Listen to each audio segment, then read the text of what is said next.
चलिए भाई शुरू करते हैं। इससे पहले वाली क्लास में जो है वो मैंने आपको ये पढ़ा दिया था ना, ये बता दिया था आपको कॉन्सेंट्रेशन टर्म जो है उनका एप्लीकेशन, और उसके एप्लीकेशन में एक मैंने आपको क्या बताया था भाई, तनुता जो है डाइल्यूशन जो है वो बताया था। चलिए अब नेक्स्ट पे आ जाते हैं, बहुत ही इंपॉर्टेंट टॉपिक है। दूसरा जो है एप्लीकेशन क्या आएगा भाई, वो आएगा मिक्सिंग ऑफ सॉल्यूशन। बहुत इंपॉर्टेंट। कैसे देखो आप, इसमें कई चीजें आपके दिमाग में आएंगी। अब जिनको मोल कॉन्सेप्ट क्लियर नहीं है उसको ये समझ में नहीं आएगा कभी। Mixing of solution, mixing of solution में क्या करेंगे भाई, दो सॉल्यूशन को मिक्स कर रहे हैं। अब देखो आपके दिमाग में तुरंत आ जाना चाहिए कि भाई इसमें कैसे सवाल बन सकते हैं। पहले तो मैं कुछ आपके डाउट्स क्लियर करता हूँ। देखो क्या क्या होता है जनरली, कैसे सवाल गलत हो जाते हैं। कोई जैसे आपको उसने बोला एक एसिड और एक बेस है, इन दोनों को आपने मिला दिया, एसिड बेस को मिक्स किया, बताओ जो भी रिजल्टिंग सॉल्यूशन आएगा परिणामी विलयन की पीएच क्या होगी। या फिर वो बोलता है कि दो एसिड और बेस आपको दे रखी है, दोनों की पीएच दे रखी है, तो नई पीएच क्या आ जाएगी। समझ में आ रही है। या फिर आपको कोई अलग अलग सोल्ट दे रखे हैं, उन दोनों को मिला दिया जाए, तो बताओ परिणामी विलयन जो है रिजल्टिंग सॉल्यूशन है उसकी नॉर्मेलिटी क्या होगी, मोलेरिटी क्या होगी। या फिर वो बोलता है पर्टिकुलर दो कोई अलग अलग सॉल्यूशन है, उनको आपने मिक्स किया तो रिजल्टिंग सॉल्यूशन की नेचर क्या होगी, एसिडिक होगा, बेसिक होगा, न्यूट्रल होगा। तो उसके लिए सबसे पहले अपने को ये समझना पड़ेगा कि जो आप सॉल्यूशन मिक्स कर रहे हो दो, उनकी नेचर कैसी है। क्या मिक्स करने के दौरान, ड्यूरिंग मिक्सिंग ऑफ सॉल्यूशन, क्या वो एक दूसरे के साथ रिएक्ट कर रहे हैं या रिएक्ट कर ही नहीं रहे। अगर रिएक्ट नहीं कर रहे हैं तो एक सिंपली क्या होगा, दोनों को आपने जोड़ा तो दोनों का वॉल्यूम जुड़ जाएगा। बट अगर वो दोनों रिएक्शन करेंगे, जैसे अम्ल क्षार अभिक्रियाएं होती हैं, जैसे एसिड बेस रिएक्शन होती हैं, तो वहां पे मामला गड़बड़ हो जाएगा। आपको एसिड के आपको अलग से तुल्यांक निकालने पड़ेंगे, यानी एसिड के अलग से इक्विवेलेंट कैलकुलेट करने पड़ेंगे, बेस के आपको अलग से इक्विवेलेंट कैलकुलेट करने पड़ेंगे। फिर देखना पड़ेगा कि रिजल्टिंग सॉल्यूशन में एसिड के इक्विवेलेंट ज्यादा है कि बेस के इक्विवेलेंट है ना। That will decide the nature of solution. Clear है। तो अब ये सबसे पहला पॉइंट क्या आ गया, during the mixing of solution very first we will check the nature of solution. Clear है भाई, कि सॉल्यूशन हैविंग सेम सब्सटेंस और डिफरेंट सब्सटेंस, क्या सॉल्यूशन के पास एक जैसे हैं मटेरियल जो भी मिक्स कर रहे हो, या फिर अलग अलग हैं। और अलग अलग हैं तो क्या वो एक दूसरे के साथ रिएक्ट कर रहे हैं या एक दूसरे के साथ रिएक्ट नहीं कर रहे हैं। तो चलिए जरा शुरू करते हैं मिक्सिंग ऑफ सॉल्यूशन में। इसको मैं ऐसे चार्ट बना देता हूँ भाई। तो पहला क्या हो सकता है भाई, सॉल्यूशन हैविंग सेम सब्सटेंस, यानी सॉल्यूशन के पास एक जैसे ही मटेरियल हो। ठीक है भाई, सॉल्यूशन हैविंग सेम सब्सटेंस। और दूसरा क्या हो सकता है भाई, सॉल्यूशन हैविंग डिफरेंट सब्सटेंस, यानी सॉल्यूशन के पास दो अलग अलग हों, है ना, एक जैसे हो या अलग अलग हो। अगर एक जैसे हो तो तकलीफ ही नहीं है, मैं बोलूं दो नमक के विलियन है, दो समझ में आ रही है, दो नमक के सॉल्यूशन है, दोनों को मिला तो जुड़ जाएगा, रिजल्टिंग जो भी होगा वो सौदा। ठीक है, तो एक काम करते हैं, और जो सेम में तो दिक्कत ही नहीं, दो अलग अलग हैं तो दो केस बन जाएंगे, है ना। एक दूसरे के साथ रिएक्ट कर रहे हैं या फिर रिएक्ट नहीं कर रहे हैं। तो अगर डिफरेंट सब्सटेंस है तो दो केस लिख सकता हूँ बेटा मैं इसमें। क्या लिखेंगे, substance does not react to each other. और दूसरा केस में क्या लिख सकता हूं, substance react to each other.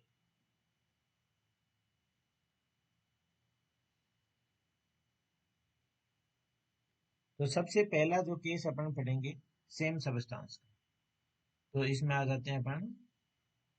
Case first क्या हो गया, solution having same substance, solution having same substance. एक जैसा मटेरियल हो। ठीक है साहब, मैं एक वही तरीका अपना, ये दो मैंने कंटेनर बना लिए इसके अंदर।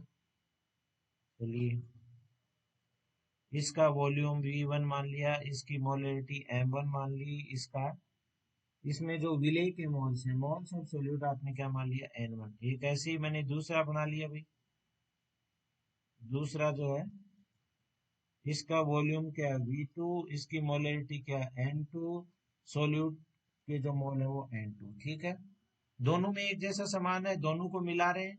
एक बड़ा बर्तन ले लिया है ना, बड़े वेसल में इनको मिक्स कर लिया, ये लो चलो।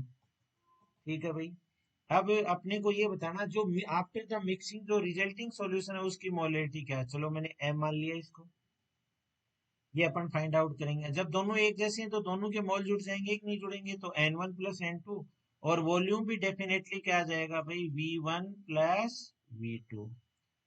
तो अब दोनों को मैं, इसका कॉन्सेप्ट क्या हुआ, इसका मतलब ये हो गया कि दोनों अगर एक जैसे सॉल्यूशन है तो दोनों के मोल्स ऐड हो जाएंगे। तो मैं ऐसे बोल सकता हूँ क्या, इन रिजल्टिंग सॉल्यूशन, परिणामी जो विलयन है, इन resulting solution N1 plus N2 जो है वो किसके बराबर हो जाएगा भाई, N के बराबर हो जाएगा।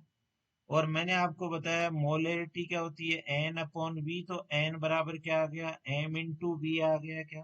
तो N1 बराबर क्या आ गया, M1V1 प्लस M2V2, और ये क्या आ जाएगा, MV1 प्लस V2 आ जाएगा क्या। क्लियर है भाई सबको। चलिए आगे बढ़ जाते हैं, ये आ गई रिजल्टिंग। अब देखो रिजल्टिंग सॉल्यूशन की मोलरिटी को मैं MR लिख देता हूँ, परिणामी R का मतलब क्या हो गया, रिजल्टिंग। तो ये क्या हो गया, M1V1 प्लस M2V2 अपॉन क्या आ जाएगा भाई, V1 प्लस V2 आ जाएगा क्या। ये आ गई रिजल्टिंग सॉल्यूशन की नॉर्मेलिटी। क्लियर है भाई, कोई सा भी ले सकते हो, NaCl भी हो सकता है, Na2SO4 भी हो सकता है, KCl भी हो सकता है, कोई भी एक जैसे ले सकते हो। लेकिन अगर आपको मोल नहीं देके ग्राम इक्विवेलेंट की टर्म्स में दे रखा हो, तो in terms of gram equivalent अपन क्या लेते हैं भाई, नॉर्मेलिटी। क्या लेते हैं भाई, नॉर्मेलिटी। तो मैं ऐसे लिख देता हूं, if gram equivalent, if gram equivalent of solute, if gram equivalent of solute is given, अगर आपको क्या दे रखा है भाई, ग्राम इक्विवेलेंट दे रखा है, तो क्या करेंगे, तो आ जाएगी नॉर्मेलिटी, और वो क्या आ जाएगी, N1V1 N2V2, और ये क्या आ जाएगा भाई, V1 प्लस V2 आ जाएगा क्या ये, अरे V1 प्लस V2 आ जाएगा ना। क्लियर है सबको, आगे बढ़ जाते हैं। तो ये पहला केस मैंने बता दिया, सेम अगर सब्सटेंस हो तो। अब आ जाते हैं केस नंबर 2 पे, है ना, फिर अपने एक साथ ही सवाल करते हैं, देखें आप लोगों को कितना आता है। मिक्सिंग ऑफ सॉल्यूशन, हेडिंग लिख रहा हूं मैं, mixing of solution, mixing of solution having different,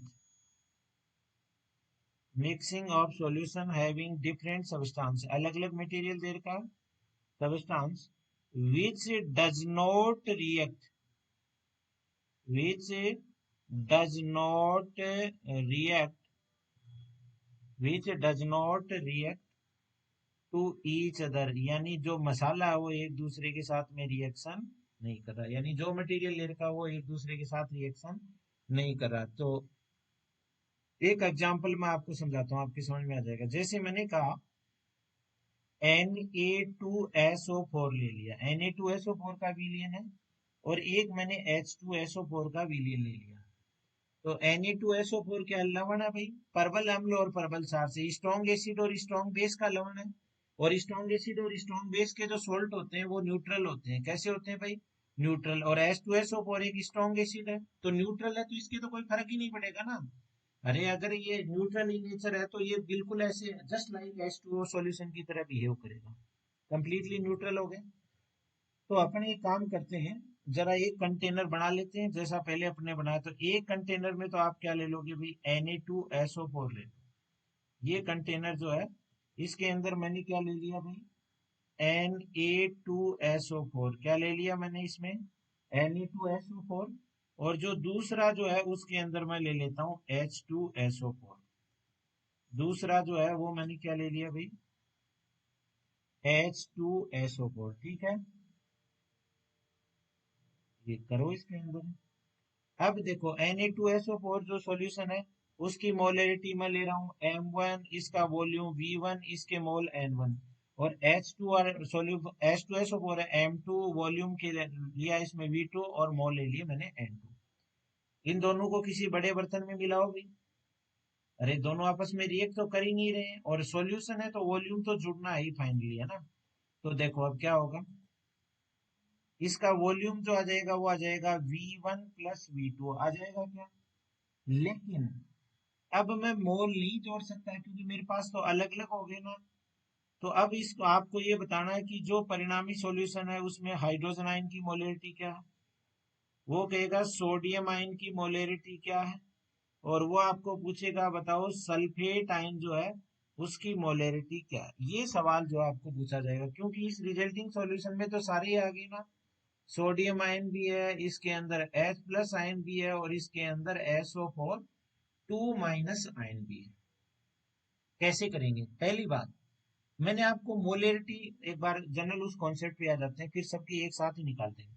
मैंने आपको ये बताया कि मोलेरिटी क्या होती है भाई, दुनिया में किसी की भी मोलेरिटी कैलकुलेट करो तो उस कंपोनेंट के मोल डिवाइडेड बाई टोटल जो सॉल्यूशन है उसका वॉल्यूम, यही बताया गया। अरे बात समझ में आ गई क्या। अब सबके अलग अलग मोल निकालने पड़ेंगे मेरे को। अगर मुझे हाइड्रोजन आयन की मोलरिटी कैलकुलेट करनी है तो we will calculate the mole of H plus ion, same to same. अगर मुझे सोडियम आयन चाहिए तो क्या करेंगे भाई, calculate the moles of sodium ion. जिसकी भी मोलरिटी आपको फाइंड आउट करनी है ना, कोई भी कंपोनेंट है तो उसके मोल divided by volume of solution. अब देखो इसको समझने से पहले एक मैं सिंपल सा ये समझना पड़ेगा अपने को, सबके मोल निकालने पड़ेंगे। वॉल्यूम तो अपने को पता है क्या हो जाएगा, अरे दोनों वॉल्यूम तो V1 प्लस V2 आएगा ना दोनों सॉल्यूशन में। सबसे पहले मैं केस ले रहा हूं Na2SO4 का। Na2SO4, Na2SO4 जो है इसकी मोलरिटी आपको दे रखी है M1, दे रखी है भाई। इसकी मोलरिटी M1 है, और इसका वॉल्यूम आपको क्या दे रखा है, V1 ही दे रखा है। चेक कर लेते हैं एक बार, ठीक है V1। तो इसके मोल कितने आ गए मुझे ये बताओ, मोल ऑफ Na2SO4 बहुत आसान है, वो आ गए M1 into V1। Okay very good. अब Na2SO4 जो है वो 2 मोल सोडियम आयन के मोल दे रहा है और 1 मोल सल्फेट आयन के मोल दे रहा है। ये मैंने सबसे पहले वाली क्लास में क्लियर कराया हुआ। Na2SO4 के 1 मोल जो है वो कितने दे रहे हैं भाई, 2 मोल सोडियम आयन दे रहे हैं और 1 मोल क्या दे रहे हैं, सल्फेट आयन। कोई बात नहीं। अब आपको Na2SO4 के मोल दे रखे हैं M1V1, अरे दे रखे हैं नहीं दे रखे हैं। तो जो मोल ऑफ सोडियम आयन क्या आएंगे, 1 मोल Na2SO4, 2 मोल सोडियम आयन दे रहा है, और Na2SO4 के मोल कितने, M1 इंटू V1। तो ये आ जाएंगे क्या, 2M1V1। मेरे हिसाब से तो आपके समझ में आ गया होगा। अब 1 मोल Na2SO4, 1 मोल सल्फेट आयन दे रहा है, और Na2SO4 के मोल कितने, M1 इंटू V1। तो जो मोल आएंगे किसके, मोल ऑफ सल्फेट आयन, वो किसके बराबर आ जाएंगे, जो Na2SO4 के मोल है, तो वो आ गए M1V1। ये तो हो गया Na2SO4 का हिसाब। अब आ जाते हैं केस नंबर 2 पे, आ जाते हैं H2SO4। H2SO4 को तोड़ोगे तो 2 मोल H प्लस आयन देगा, सल्फेट आयन देगा, ठीक है भाई। अच्छा मैं ऐसे बोल सकता हूँ क्या कि 1 मोल जो H2SO4 है ना, वो मेरे को दे रहा है 2 मोल H प्लस आयन, सबसे पहले वाली क्लास में बताया था। और 1 मोल दे रहा है SO4 2 माइनस आयन। लेकिन आपको H2SO4 के मोल कितने दे रखे हैं जरा देखो, मोल ऑफ H2SO4 दे रखे हैं। H2SO4 की मोलरिटी कितनी, M2, उसका वॉल्यूम कितना दे रखा है, V2। अब आ जाओ, 1 मोल H2SO4, 2 मोल H प्लस आयन दे रहा है क्या, तो मोल ऑफ H प्लस आयन कितने आ गए, 2 इंटू मोल ऑफ H2SO4, वो क्या आ गए, M2V2। अब आ जाओ तो मोल किसके निकालने हैं आपको, सल्फेट आयन के सल्फेट आयन 1 मोल H2SO4 1 मोल सल्फेट आयन दे रहा कि नहीं दे रहा? तो मोल ऑफ SO4 2 माइनस क्या आ गया भाई? ये आ गया M2V2। और अब अपन सारे डाटा कैलकुलेट कर देंगे। सबसे पहले इलाज करते हैं हाइड्रोजन आयन की मोलरिटी। तो मैंने क्या बताया, दुनिया में किसी की भी मोलरिटी तो उस कंपोनेंट के मोल डिवाइडेड बाय टोटल वॉल्यूम, वो भी लीटर में। तो हाइड्रोजन आयन के मोल कहाँ से आएंगे? H2SO4 से। H2SO4 क्या दे रखे हैं भाई? 1 मोल 2 मोल दे रहा है। तो हाइड्रोजन आयन के मोल आ गए 2M2V2। टोटल वॉल्यूम क्या आ गया? V1 plus V2। हो गया खेल खत्म। अब आ जाओ सल्फेट आयन। और सल्फेट आयन तो सल्फ्यूरिक एसिड से भी आ रहा है और Na2SO4 से भी। तो ये क्या जाएगा भाई? M1V1 तो आ रहा है Na2SO4 से। M2V2 कहाँ से आ रहा है? H2SO4 से। वॉल्यूम V1 प्लस V2 आ गया क्या? हाइड्रोजन। अब आ जाओ सोडियम आयन। और सोडियम आयन कहाँ से आ रहे हैं? केवल Na2SO4 से। 1 मोल Na2SO4 कितने मोल दे रहा है? 2 मोल दे रहा है। और Na2SO4 के मोल आपने कितने निकाले? M1V1 देखो ऊपर। तो ये आ जाएगा 2M1V1 upon V1 plus V2। तो ये इसका खेल खत्म हो गया। मेरे हिसाब से तो आपको बिल्कुल क्लियर हो गया होगा कि कैसे आपको कैलकुलेट करना है। तो सल्फेट आयन का निकाल लिया, हाइड्रोजन का आयन का आ गया। ऐसे निकालना। अभी अपन आगे सवाल करेंगे तो आपको आना चाहिए। दूसरा केस हो गया। चलिए फटाफट अपन तीसरा केस भी एक बार करते हैं। इसमें थर्ड केस जो है वो क्या भाई? पहले में आपने पढ़ा सेम सॉल्यूशन, दूसरे में पढ़ा आपने डिफरेंट, लेकिन वो एक दूसरे के साथ रिएक्ट नहीं कर रहे थे। और थर्ड अपन पढ़ेंगे, लिखो फटाफट, mixing of solution, mixing of solution having different, mixing of solution having different substance which react to each other, जो एक दूसरे के साथ में रिएक्शन करते हो। भाई जरा देख लेते हैं इसको भी फटाफट। जनरली ये कौन सा आता है भाई? इसके अंदर जितने भी अम्ल क्षार की रिएक्शन आती है, एसिड बेस जो रिएक्शन होती है ना, वो सारी आ जाएंगी। आपको पता है फटाक से रिएक्शन कर जाते हैं वो। एसिड बेस रिएक्शन, कोई बात नहीं, एक सिंपल सा एसिड ले लेते हैं और सिंपल सा बेस ले लेते हैं। और सबसे सिंपल क्या है? HCl और NaOH ले लेते हैं। चलिए मैंने एक कंटेनर लिया। इस कंटेनर में मैं क्या ले लेता हूँ भाई? HCl ले लेता हूँ मैं। ठीक है।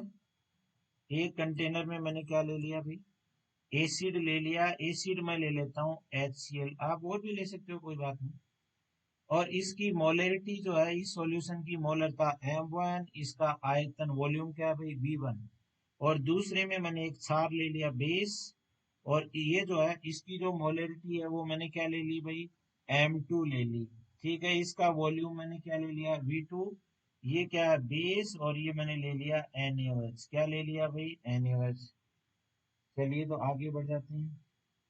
ये कह रहा है इन दोनों को मिला देंगे। अपने को पता है मिलाने के बाद देखो वॉल्यूम तो जुड़ेगा ही ना। अरे सॉल्यूशन तो जुड़ेगा ही। ये लो इसका फाइनल वॉल्यूम तो आ गया, दिमाग ही नहीं लगाना। ये लो साहब V1 प्लस क्या आ गया? V2 आ गया। क्या वो कह रहा है? रिजल्टिंग सॉल्यूशन जो उसकी मोलरिटी बतानी है आपको। ठीक है। अब रिजल्टिंग सॉल्यूशन जो होगा, परिणामी विलयन जो होगा, या तो अम्लीय होगा या क्षारीय होगा या उदासीन होगा। तो उस परिणामी विलयन की मोलरिटी जो आएगी, अगर अम्लीय है तो H प्लस आयन, और अगर क्षारीय है तो क्या आ जाएगी? OH minus ion. और न्यूट्रल है तो बाबा जी कोई दिक्कत ही नहीं है, pH 7 आ जाएगी, H2 हो जाएगा। चलिए जरा अपन एक काम करते हैं। अब देखो ये जो अपन कॉन्सेप्ट पढ़ेंगे ना, उससे पहले आप हमेशा ध्यान रखो, मैंने पहले भी बताया होगा, एसिड बेस का जब भी कोई सवाल आता है, कोई भी कॉन्सेप्ट आता है पूरी केमिस्ट्री में, तो कसम खा लो हमेशा नॉर्मेलिटी से करें। किसे करेंगे भाई? नॉर्मेलिटी से करेंगे। वो क्यों करेंगे, मैं आपको एक एग्जांपल देके आगे प्रूव करूंगा आपको, है ना। क्योंकि दिमाग में आ रहा होगा मोलरता से ले ले तो क्या एक बहुत सिंपल सा एग्जांपल लेंगे तो आपको पता चल जाएगा। क्योंकि नॉर्मेलिटी में ऑलरेडी एन फैक्टर मल्टीप्लाई होके आएगा। तो अगर आप H2SO4 लोगे तो भी कोई फर्क नहीं पड़ेगा, अगर नॉर्मेलिटी दे रखी है। और HCl की भी नॉर्मेलिटी सेम दे रखी है तो। लेकिन अगर मोलरिटी दे रखी है, मोलरता दे रखी है, तो खेल खराब हो जाएगा। क्योंकि 1 मोल H2SO4 2 मोल H प्लस आयन देगा। और 1 मोल HCl है वो क्या होगा, 1 मोल H प्लस आयन देगा। तो ये अपने को विशेष ध्यान रखना है। चलिए जरा देखते हैं एक बार इसको, मैं आपको बताता हूँ। ठीक है, अब अगर आपने विलियन का आयतन ml में ले रखा है तो मिली इक्विवेलेंट आएगा। ठीक है, मिली मोल आ जाएंगे, और अगर लीटर में ले रखा है तो मोल आ जाएंगे, और उधर क्या आ जाएंगे, तुल्यांक आ जाएंगे।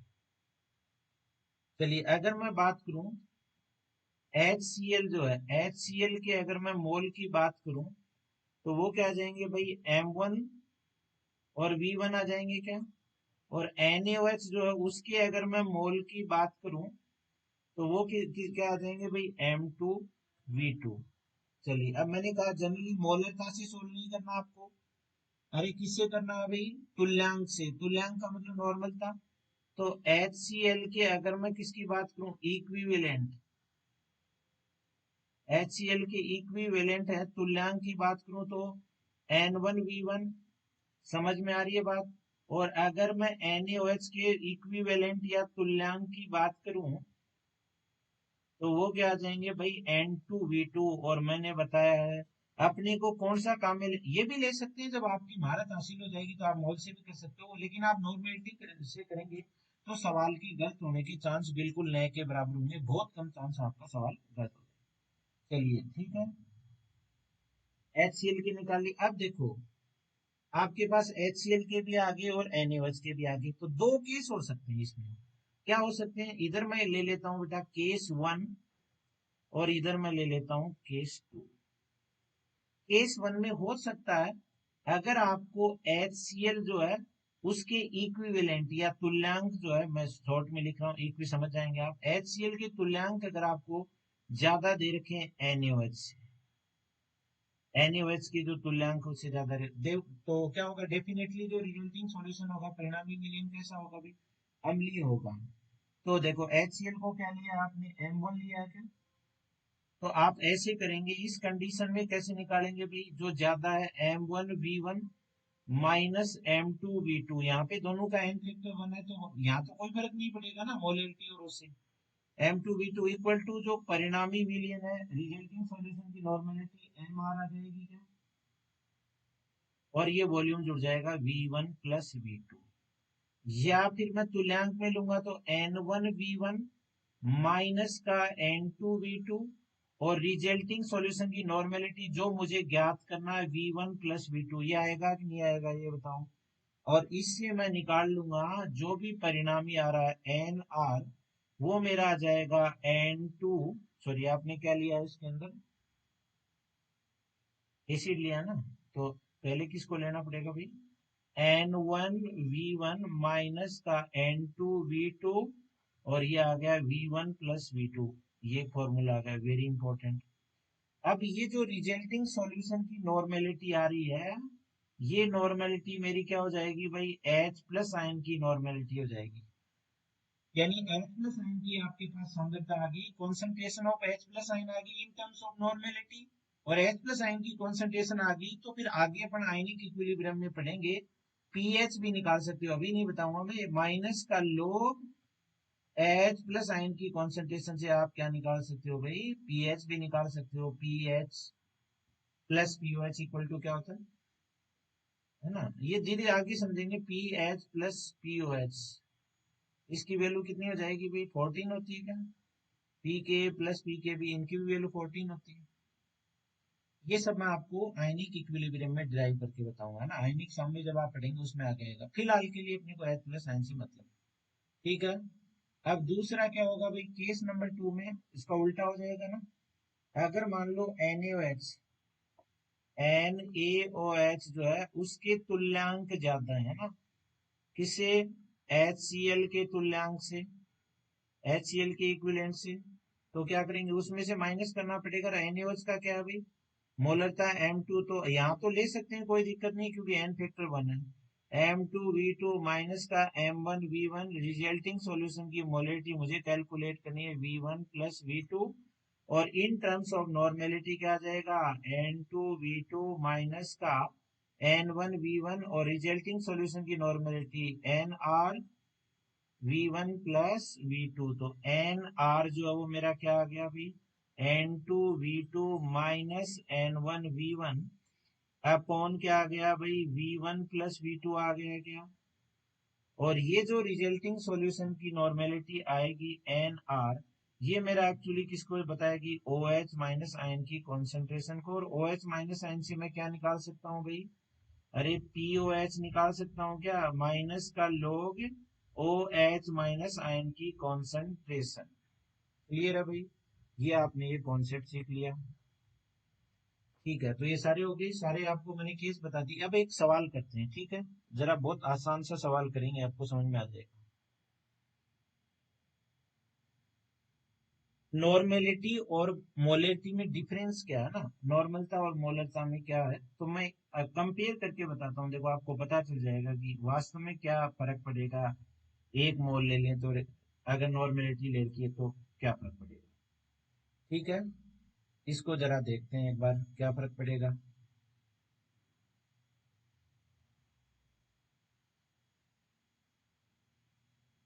ये एग्जाम्पल लिया मैंने, चलिए इधर देखो, मैं एक साइड ले रहा हूँ H2SO4 और दूसरी साइड ले रहा हूँ NaOH। तो दो कंटेनर बना लेते हैं बेटा, है ना। ये क्वेश्चन नंबर 1 ले लेते हैं, इधर क्वेश्चन नंबर 2। थोड़ा सा साइज इसकी छोटी कर देते हैं, आ जाएंगे आराम से। ठीक है, इसमें आपने क्या ले लिया भाई, H2SO4 ले लिया। ठीक है, और इसमें मैंने आपको क्या दे दिया, NaOH। क्या दे दिया भाई, NaOH। क्लियर है सबको। इसका वॉल्यूम कितना है भाई, 100 ml। और इसकी मोलरिटी अपने क्या लिए बेटा, 1 m। इसकी भी मोलरिटी 1 m है, इसका वॉल्यूम भी 100 ml है। क्लियर है। अब अपन ने क्या किया, इन दोनों सॉल्यूशन को मिला दिया। समझना इस कॉन्सेप्ट को। और वो कह रहा है जो रिजल्टिंग सॉल्यूशन है उसकी मोलरिटी क्या होगी, यानी रिजल्टिंग सॉल्यूशन है उसकी मोलरिटी क्या होगी। और रिजल्टिंग सॉल्यूशन की नेचर क्या होगी, एसिडिक होगा कि बेसिक होगा। सेम दूसरे, मैंने दूसरी साइड क्या ले रहा हूँ भाई, एज इट इज वो का वही ले रहा हूँ। मैंने ये इधर ले लिया H2SO4, सेम ही कॉम्बिनेशन लेना। और इधर आपने क्या ले लिया, NaOH। इधर आपने 1 n लिया, नॉर्मेलिटी लिया, वॉल्यूम वही 100 ml। और इधर NaOH जो है, इसका भी आपने क्या ले लिया भाई, 1 n और 100 ml। क्लियर है सबको। और इन दोनों को अपन ऐड कर रहे हैं, तो वो सेम सवाल ही इधर पूछा, बस सवाल दोनों में डिफरेंस क्या है भाई, नॉर्मेलिटी का। तो वो कह रहा है रिजल्टिंग सॉल्यूशन जो है उसकी नॉर्मेलिटी क्या होगी और उसकी नेचर क्या होगी। देखो आपको तुरंत समझ में आ जाएगा। मुझे ये बताओ, H2SO4 जो है, जब NaOH में ऐड करेंगे तो रिएक्शन क्या होगी, रिएक्शन होगी एक्चुअली H2SO4 प्लस NaOH, ये बनाएंगे Na2SO4 और H2। एसिड बेस रिएक्शन होगी, अम्ल क्षार होगी, उदासीनीकरण होगा, अभिक्रिया दोनों साइड सेम होगी। लेकिन आप ये देखो कि एक मोल जो H2SO4 है, वो क्या करेगा भाई, 2 मोल H प्लस आयन देगा। वो क्या देगा भाई, 2 मोल H प्लस आयन देगा कि नहीं देगा। समझ में आ रही है बात। तो H2SO H प्लस आयन के मोल कितने हो जाएंगे ये बताओ मुझे। अरे मोलिटी इंटू वॉल्यूम मोल हो जाएंगे क्या। तो H प्लस आयन के मोल निकालो। तो यहाँ पे वॉल्यूम किस में दे रखा है, ml में, कोई बात नहीं, तो ये आ जाएगा मिली मोल आ जाएगा। क्या आ जाएगा भाई, millimole of H plus ion. तो millimole of H plus ion कितने आ जाएंगे भाई, एक मोल H2SO4 कितने दे रहा है, 2 दे रहा है। तो 2 इंटू वॉल्यूम कितना दे रखा है, 100। तो H2SO4 के मिली मोल आ गए 200 आपके पास। अब आ जाओ NaOH की मिली मोल निकाल लो। मिली मोल ऑफ NaOH, NaOH यानी OH माइनस आयन के, H प्लस आ गया, OH माइनस आयन क्या होगा, एक मोल NaOH, एक मोल OH माइनस आयन दे रहा है। तो इसकी कितना दे रखा है, मोलरिटी एक ही दे रखी है, कोई बात नहीं, तो 1 × 100। तो ये कितना आ गया भाई, 100 आ गया क्या। तो इसका मतलब क्या हो गया भाई, मिली मोल जो है ना, अरे मिली मोल किसके ज्यादा हो गए, H प्लस आयन जो है उसके ज्यादा हो गए, किससे, millimole of OH minus ion. बात समझ में आ रही है क्या, H प्लस आयन जो है उसके ज्यादा हो गए किससे, OH माइनस आयन से। तो ये जो परिणामी सॉल्यूशन होगा ना, वो एसिडिक हो जाएगा। क्या हो जाएगा? एसिडिक हो जाएगा। क्या हो जाएगा? एसिडिक। ये आंसर आ गया अपना। अब आ जाओ आगे। इधर देखो आप, इधर अपने मोल मोल नॉर्मेलिटी दे रखी है, तो क्या आएंगे इसमें अपने पास? ग्राम इक्विवेलेंट आएंगे, ग्राम तुल्यांक आएंगे। और वॉल्यूम अगर एमएल में है तो मिली तुल्यांक आ जाएंगे। तो देखो आप, मैं ऐसे लिख दूं क्या? Milliequivalent, milliequivalent of H2SO4 कितने आ जाएंगे भाई? उसकी नॉर्मेलिटी इनटू वॉल्यूम। और मैंने बताया था ना, नॉर्मेलिटी में एन फैक्टर ऑलरेडी मल्टीप्लाई हो रखा है, तो ये आ जाएगा 1 × 100। अब आ जाओ, मिली इक्विवेलेंट ऑफ NaOH। NaOH के लिए क्या आ जाएगा भाई? 1 × 100 आ जाएगा। क्या ये तो मामला सेट हो गया? तो यानी H2SO4 जो है, उसके जो मिली इक्विवेलेंट है वो किसके बराबर है भाई? NaOH के मिली इक्विवेलेंट। तो अगर दोनों के बराबर है तो राम नाम सत्य हो जाएगा। तो ये नेट क्या हो जाएगा?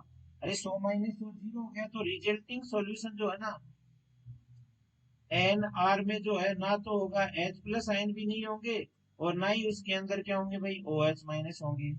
क्लियर होगी बात? तो ये रिजल्टिंग सॉल्यूशन जो है वो न्यूट्रल हो जाएगा। कैसा हो जाएगा भाई? न्यूट्रल हो जाएगा, उदासीन प्रकृति का होगा। तो ये मैंने आपको बताया कि नॉर्मलता और मोलरता में क्या फर्क है। तो हमेशा क्या याद रखेंगे, मैंने पहले भी बताया, जब भी कोई भी अम्ल क्षार का सवाल आए, हमेशा उसको किससे सॉल्व करना? नॉर्मलता से। कभी गलत होगा ही नहीं। चलिए, यहाँ तक मैंने आपको पूरी कंप्लीट कॉन्सेंट्रेशन टर्म जो है वो एक्सप्लेन कर दिया। यानी पूरे कॉन्सेंट्रेशन टर्म जो जो आपके कोई सा भी एग्जाम हो, सब में इतनी है बेसिक। तो ये सब आपको आनी चाहिए। ठीक है, अब इनके ऊपर बेस्ड जो सवाल है ना, वो अपन अगली क्लास के अंदर करेंगे भाई। चलिए, मिलते हैं फिर अगली क्लास में।